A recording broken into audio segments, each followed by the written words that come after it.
So here we are on a bicycle commute into Adelaide City. Often people ask me, Harley, I don't have time. I've got to get up. I've got to go straight to work. I don't have time for fitness. How can I lose the weight? How can I tone up? If you don't make time for fitness, you got to make time for fatness or floppiness. You might be thin, but you want to tone up. The bicycle is the game changer. You can burn fat riding your bike to work. You might live 80 kilometres to work, so you maybe riding a bike's not viable, but you could ride maybe 5k's to the train station, or you can drive your car and park at 10k's from work and then ride the rest of the way. Either way, if your goal is to lean up, tone up, or just do better things to the environment, the bicycle commute is your friend. It is your friend. I've never had a driver's license. I'm age 37, and the amount of money and calories and fat grams and all that stuff I've burnt and saved, and it's just incredible. The bicycle is a transformational tool that's been freely secret. It's my secret. It's a secret of a lot of people. And people go, oh, I'm scared of the traffic. I've got to drive a car instead, Harley. You don't make the world better by driving a fucking car. You make the world better by riding a fucking bike. It's too dangerous. There's too many cars. Does that mean you got to get in the car and make it even worse? Look, cycling is very, very safe. Look at how many millions of people die every year in car accidents. With a bicycle, you're going a lot slower. It's a lot safer. I've got to admit that I've been hit by cars in the last 17 years, or 20 years, but it's always been pretty casual. Maybe a damaged bike, $50,000 insurance payout for whatever, but it's pretty cash.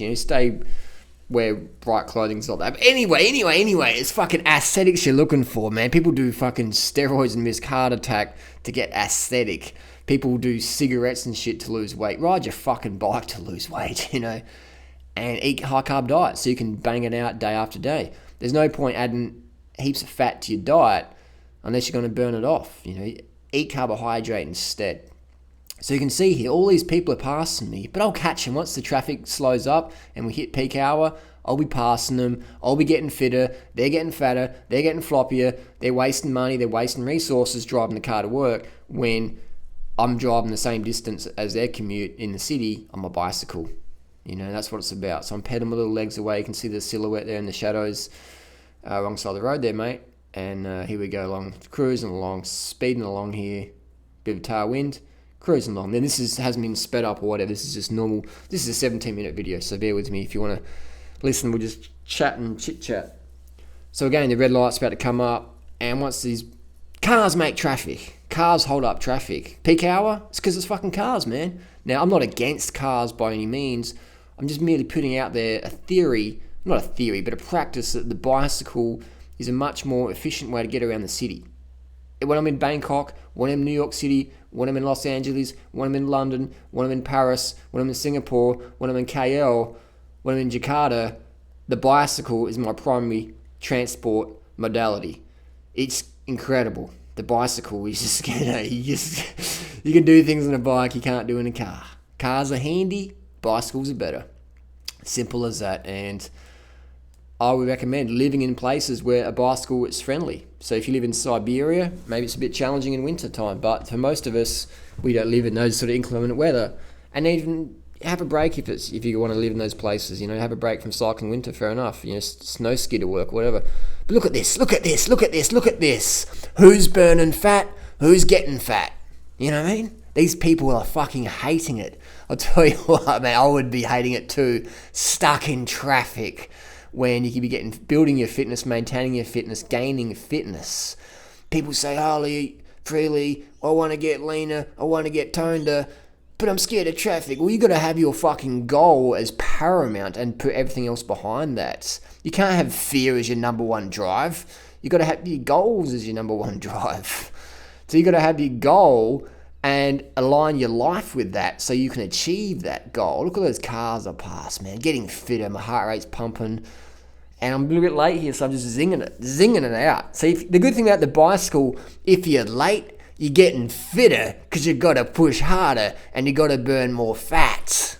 You got to burn more fats to get there on time because you're running a bit late. And if you're doing rider, I'm always running late. That's probably why I'm so lean because I'm burning fats to try and get there not too late. Cruising along. Another tip with car doors is, you notice when I pass a car, I don't pass it right next to the car, because if a car door swings open, I don't want to get a mouthful of car door. So I give the car doors a bit away and cruising along there, thumbs up. It's actually a cold morning. It doesn't look cold, but it's pretty brisk. Got the gloves on, winter kit. And it's all about, the more riding you do, the more confident you get on the bicycle. Again, car door, give us plenty of room. And you can put mirrors on your bike if you want. Honestly, the first week's the hardest, you're getting used to it. But after that, it's smooth sailing. Biggest thing you've got to look out for is car doors. Car doors can be a bit of a hazard, so always sit out to the right or to the left or whatever country I'm in, so the car door doesn't swing out and give you a little nose job. Another thing to watch out for is cars overtaking you and pulling in front of you, because they're not aware how fast you're actually going. A lot of people will think, well, I don't ride a bike, I can't ride fast, so I can just overtake the cyclist who's going 40 kilometers an hour and pull in front of him. That's happened a lot, so you get used to it. And again, it's just like driving a car. The more you do it, the more used to it you get. But look at all the fat I'm burning. You know what I mean?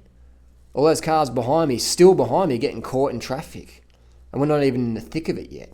We'll get some thickness coming up.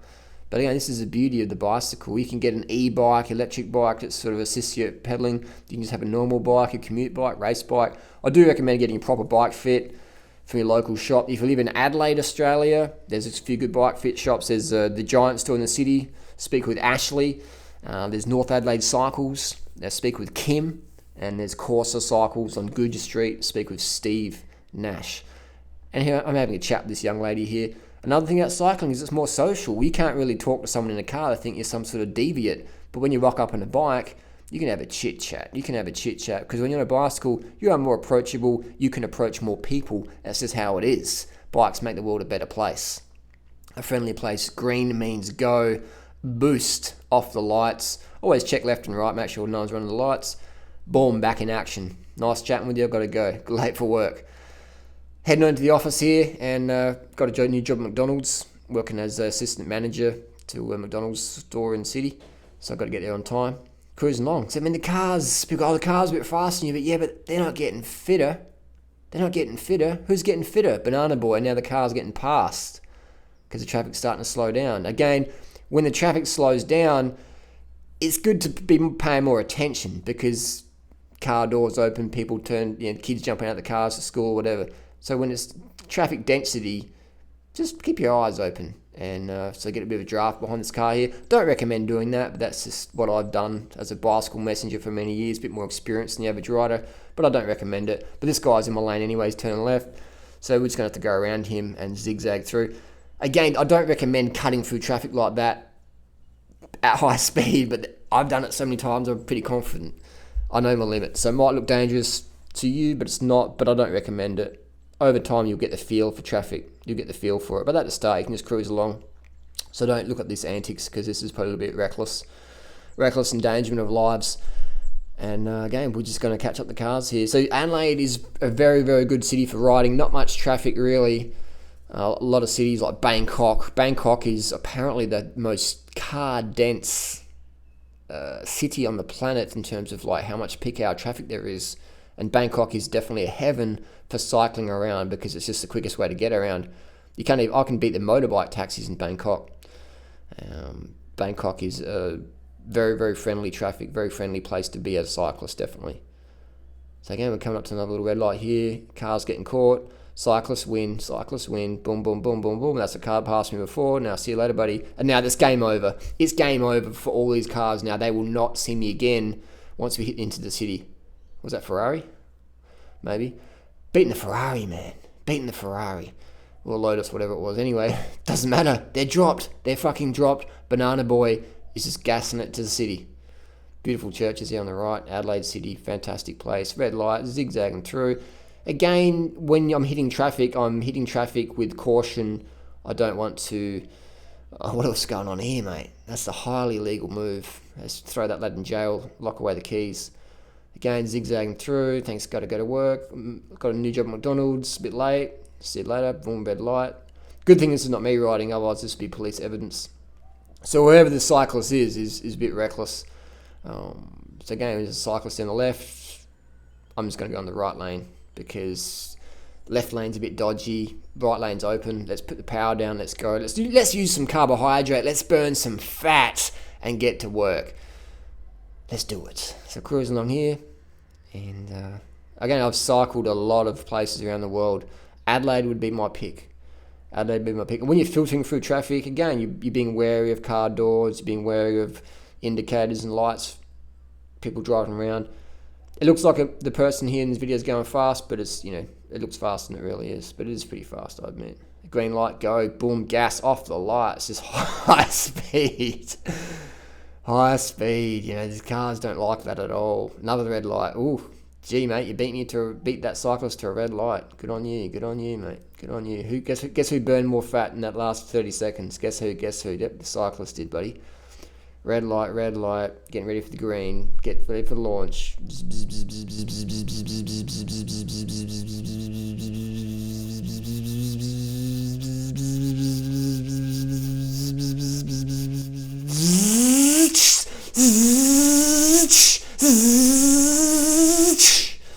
Bit of a blow-off valve there.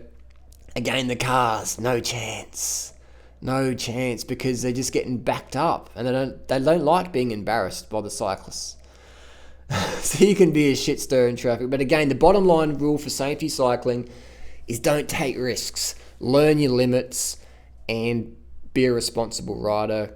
At the same time, you want to be an assertive rider. You don't want to be submissive. You don't want to be aggressive. You want to be assertive and know your rights and regulations, and pay attention to what's going on. So I wouldn't wear a Walkman, earphones in this sort of traffic density. On the open road, no worries. Again, green light. Turbo off the lights. And it's just about having fun. And the more you ride, the more confidence you get. No worries. And again, like I said before, you put the mirrors on your bike. End of the day. So I'm 37 years old now. I could have got a driver's license when I was 17, so that's basically 20 years of cycling. How much money have I saved in that period? 20 years of cycling. That's a lot. Is that a cyclist in front there? That's a motorbike. That's a motorbike on the right there. So 20 years of cycling, let's say it's $5,000 a year. It's $100,000 minimum I've saved. Up to $20,000 a year. What's that? I don't even know. That's just crazy money. A minimum $100,000. That's fantastic, isn't it? Think all the calories are burnt, all the meals I've got to enjoy, and the benefits to the environment, less carbon dioxide emissions, So there you go. Cycling for the win. Beautiful way to get around town. Adelaide City, fantastic place. But I still meet people in Adelaide who go, Adelaide's too dangerous for riding. I meet people in Bangkok. Bangkok's crazy, can't ride in Bangkok. Paris is really sketchy. Los Angeles, no, that's really bad. That's really bad. New York City, no, you can't ride a bike in New York City. And I'm like, you guys ain't been cyclists. I'm a cyclist. I've ridden in your city. It's fucking awesome. I don't care where you live. Where you live is good for cycling. And if I lived there, if Freely lived there, we'd be fucking riding our bikes around too. Adelaide is the best city on the planet for cycling. I agree. Adelaide is the best for training. Is fantastic. And the year-round weather is very conducive to cycling and fitness. But at the end of the day, if you've got a road and you're able to ride a bike, you should be riding a bike. You seriously should. And any reason to not do it, if you physically can do it, is just a fucking poor excuse. I mean, maybe you're really, really lean and you don't want to get too lean, so I understand you probably don't want to ride a bike.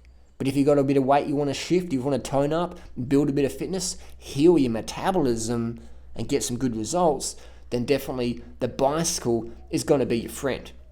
In my book, Carb the Fuck Up, I've got a chapter dedicated to cycling and all the tips and hints in there.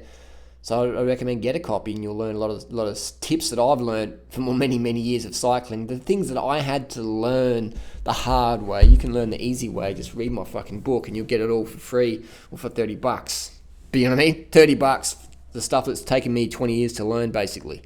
And you just pay $30 and read it in a couple of hours. It's a pretty good system. Again, here on the footpath. Again, if you're riding on footpaths, be wary of streets like this.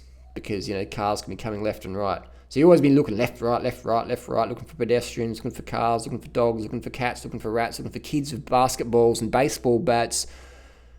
And then you'll be safe. Paying attention. Basically, pay attention, look around. No texting, please. No sexting, no SMSing. Pay attention to what's going on the road. the bus here. Buses are good. They move a lot of people, but again, it's very slow compared to the bicycle. See you later, guys. I've got to get to work. Got a new job at Macca's. I'd like to catch the bus, but see ya. Bike lane, zooming along. And we're on the city outskirts here. So if you think of all the traffic behind me, frustrated, backed up, clogged, stuffy, stiff, sitting in the car for so long, that's just frustrating. That's not good stuff. And what do you do when the car takes up the bike lane? You go around them. You go around them and take up to create a new lane. Filtering through traffic. Again, watching out for car doors.